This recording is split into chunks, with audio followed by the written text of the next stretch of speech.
નમસ્કાર મિત્રો, કેમ છો? કાચો ગુજરાતીને આપશો ને જય શ્રી રામ. યાર, ક્રિકેટમાં તો આપણે બંને બાજુ ફસાઈ ગયા યાર. આયર્લેન્ડ સામે હારી ગયા, આવું થોડું ચાલે યાર. શ્રેયસ અય્યરને નવો કેપ્ટન બનાવેલો, પહેલી જ મેચ હારી ગયો.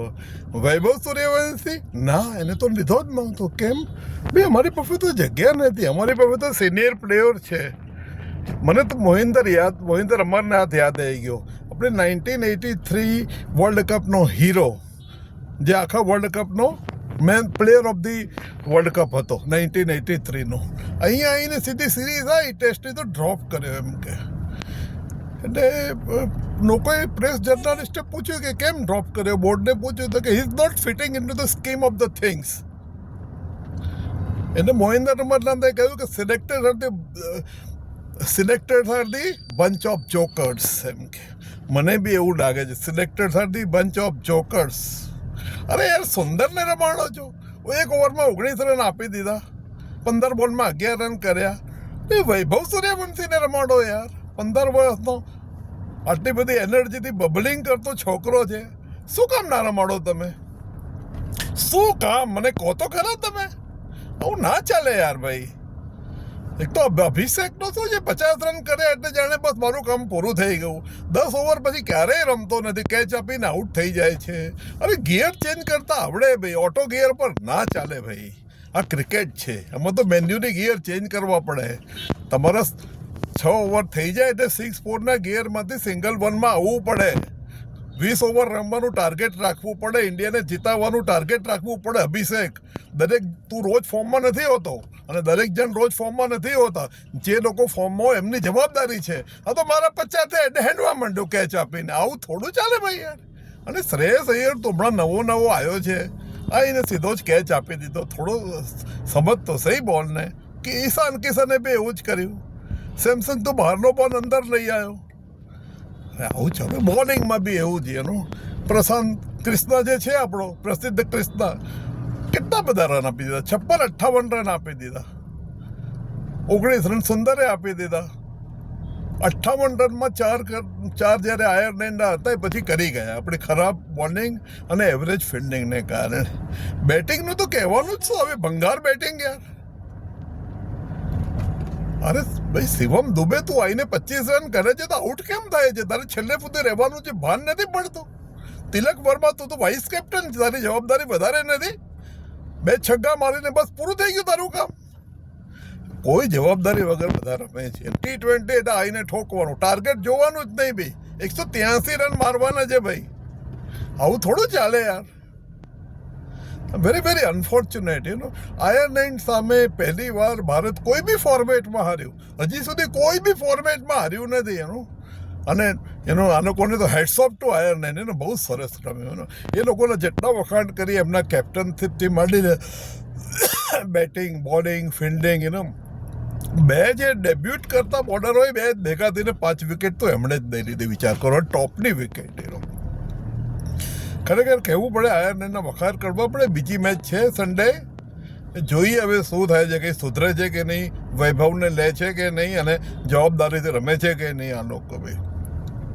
આ બાજુ હવે વિમેન્સ વર્લ્ડ કપની વાત કરી રહીએ તો બી આપણને સેટબેક જ છે. સાઉથ આફ્રિકા સામે હારીએ, પછી બાંગ્લાદેશ સામે ભલે જીતી ગયા, પણ આજે 3 વાગે બાંગ્લાદેશ અને સાઉથ આફ્રિકાની મેચ છે. જો સાઉથ આફ્રિકાનો ધબડકો થાય અને બાંગ્લાદેશ જીતી જાય તો આપણે સેમીફાઇનલમાં ખરા. પણ જો આજે સાઉથ આફ્રિકા આરામથી બાંગ્લાદેશને હરાઈ જાય તો આપણે સન્ડે એટલે આવતીકાલે ઓસ્ટ્રેલિયાને હરાવવું જ પડે. એ બી જોઈ લેવું પડે કે રન રેટ કેટલો રિક્વાયર્ડ છે. બહુ વાંધો નથી, હજી સુધી તો આપણો ઘણો હાઈ છે. પણ ધારો કે સાઉથ આફ્રિકા બાંગ્લાદેશને બહુ ખરાબ રીતે હરાવે તો શું, તો આપણી પાસે એટલો રન રેટ છે તો એ રન રેટ પ્રમાણે હારો. પણ સૌથી પહેલું ટાર્ગેટ તો ઓસ્ટ્રેલિયાને હરાવવું પડે. એ નોડાને ચણા ચાવવા જેવું છે. એવું નથી કે આપણે હરાયા નથી, આપણે તો વર્લ્ડ ચેમ્પિયન્સ છીએ. હા, મને એક વસ્તુ યાદ આવી ગઈ, આપણે તો T20ના મેન્સના વર્લ્ડ ચેમ્પિયન હતા અને આવીને સીધી પહેલી મેચ હારી ગયા આયર્લેન્ડ સામે. મને યાદ છે કે ઇંગ્લેન્ડ આવી રીતે વર્લ્ડ કપનો ચેમ્પિયન હતું અને આવીને સીધું જ હારી ગયેલું કોઈ ફાલતુ ટીમ સામે. એ લોકો આવું થાય છે ભાઈ. Arrogance is the worst thing. અહંકાર જેટલી ખરાબ વસ્તુ કોઈ નથી એનું. જ્યારે જીત તમારા મગજમાં ચડી જાય ને તો પછી પડતી શરૂ થઈ જાય તમારી. સુધરી જાઓ. આપણે વિમેન્સ પર ફરીથી આવીએ તો સન્ડેની આપણે બહુ કટોકટી મેચ છે. ઓસ્ટ્રેલિયાને કોઈ બી રીતે હરાવવી પડે. આપણી ફિલ્ડિંગ બહુ જ પુઅર છે વિમેન્સ ક્રિકેટ ટીમમાં. અત્યારે તો 4 કેચ તો શરૂઆતમાં 10-15 ઓવરમાં જ છૂટી ગયા આપણા એનું, અને બીજા બી કેચ છૂટ્યા. અને ફિલ્ડિંગ અને બોલ રોકાતા નથી. આ લોકો બાઉન્ડ્રીઓ જાય છે. રાધા યાદવ ઇઝી કેચ છોડે છે એનું. એવું નથી કે બધા પ્લેયર્સ ખરાબ છે. હરમનપ્રીતે સારા કેચ કર્યા, રોડ્રિક્સ જેમીમાએ સારા કેચ કર્યા, સારા કરે છે પણ બધા સારા. શ્રીચરડીની બોલિંગ સારી છે, પણ બધાની બોલિંગ સારી નથી એનું. તમે સિલેક્શન એવી રીતે કરો કે જે સારામાં સારું મળે. કારણ કે શ્રેયંકા ઇન્જર્ડ થઈ ગઈ છે, એના બદલે પ્રેમાને લીધે ધોવાઈ ગઈ, એના બદલે રાધાને લીધે એને વિકેટ લીધી પણ ધોવાઈ અને કેચો છોડ્યા. બેસ્ટ કમ્પોઝિશન, આપણે બેસ્ટ કોમ્બિનેશન શોધવું પડે. કોઈ બી રીતે આપણે હવે ઓસ્ટ્રેલિયાને હરાવવું પડે, નહીં તો we are out of the world cup. ઓડીઆઈમાં વર્લ્ડ ચેમ્પિયન બન્યા પછી આપણે સેમિફાઇનલમાં T20માં ન પહોંચીએ વિમેન્સ વર્લ્ડ કપમાં તો આપણે માટે બહુ મોટી નામોશી થાય મિત્રો. આવું આપણાથી કરાય જ નહીં ભાઈ. આવું ના થાય આપણાથી. કોઈ બી રીતે ઓસ્ટ્રેલિયા હરાવી જ દેવાનું, નક્કી કરીને જ આવવાનું. અને હરમનપ્રીત કૌર તારું આવું બોડી લેંગ્વેજ કેમ આટલી વીક છે ભાઈ? તું સુધાર થોડી બોડી લેંગ્વેજ એનું. જીતવાના ઈરાદાથી જીતો એનું, રમો. જીતવાના ઈરાદાથી એનું. સાઉથ આફ્રિકા સામે ઢીલું રમતા હતા આ લોકો એનું, જાણે હારવા માટે રમતા હોય. કોઈ જાતનું એવું પ્રેશર પોતાની પર એઝર્ટ ના કર્યું એ લોકો એનું. આવું થોડું ચાલે યાર. ઓસ્ટ્રેલિયા સામે તમારે you to play your best cricket. You have to do your best fielding, best batting and best bowling. Then only you can win. અને એ તમે જીતી શકો તો જ તમારું સેમિફાઇનલમાં ચાન્સ છે. અધરવાઇઝ તમે ગયા પાછા બેક ટુ પેવેલિયન, પાછા ભારત આવી જાઓ. તમારી કોઈ જરૂર નથી પછી જો ઓસ્ટ્રેલિયાને ના હરાવો તો. સાઉથ આફ્રિકાને હરાવવાનું તો હરાયું નહીં, તો ઓસ્ટ્રેલિયાને હરાવવું જ પડશે હવે. જોઈએ બાંગ્લાદેશ કંઈ ચમત્કાર કરે છે આજે તો વાત જુદી છે એનું. પણ ચમત્કાર પર આધારિત કેમ રહેવું? આપણે આપણી સ્ટ્રેન્થ પર કેમ ના આધારિત રહીએ એનો?